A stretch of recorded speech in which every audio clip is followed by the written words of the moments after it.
It appears some parents view a child's graduation gift as their own signing bonus.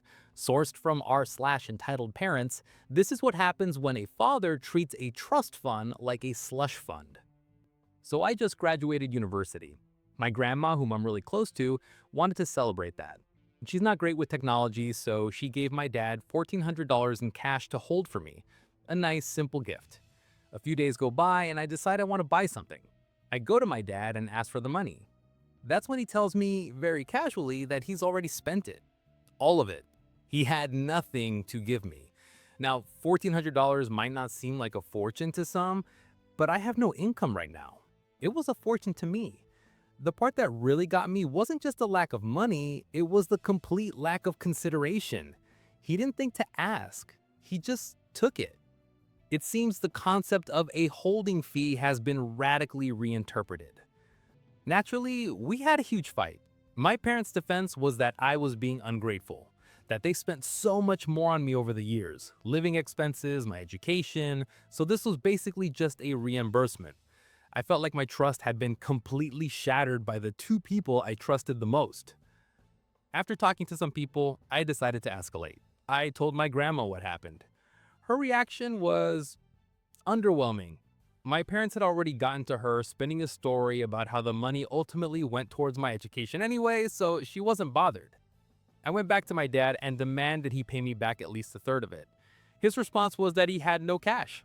He said that if he had to pay me, he'd have to sell his last gold bar.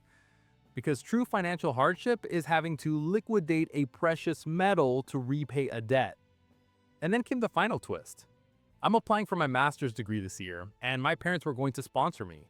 Now my dad is threatening to withdraw that offer because I had the audacity to demand my own money back. I'm stuck at home with them now, and the whole situation is made even more complicated by cultural expectations around being filial. So now I'm just trying to figure out if I can even get a student loan in the US as a foreign student if my dad follows through on his threat. This is a masterclass in financial reframing. The initial act, spending money that was explicitly not yours, is bold, but the real artistry is in the sequel. The father reframes theft as a simple accounting error, then retroactively built his daughter for 2 decades of basic parenting. The gift isn't stolen, it's merely reallocated by the family's unsanctioned CFO. And the threat to withdraw future educational support, that's the piece de resistance.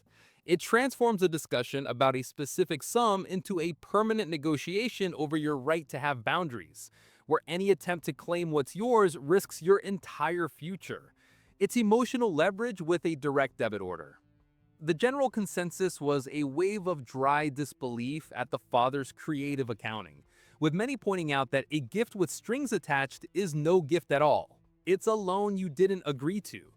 One observer neatly reframed the entire conflict, noting that being provided for as a child is the baseline requirement of parenthood, not a financial loan to be repaid with interest from your graduation gifts.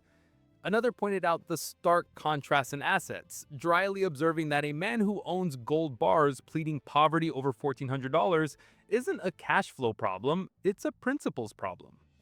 So we have a gift converted into a debt, a parent who acts as a predatory lender, and a system of gratitude designed to ensure silence.